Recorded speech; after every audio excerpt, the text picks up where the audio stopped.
おかげでこの町がね出るんですよね。いい流木が流れ着いてますね。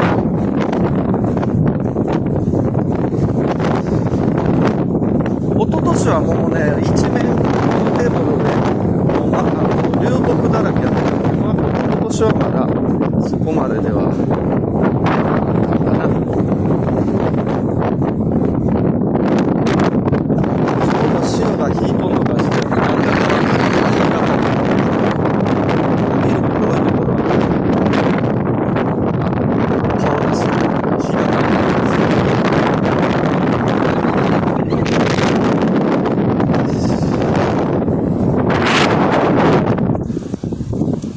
じゃああんたらもう帰ろうか。今日はちょっと陽気歩いたね。よかった。昨日散歩できひんだもん。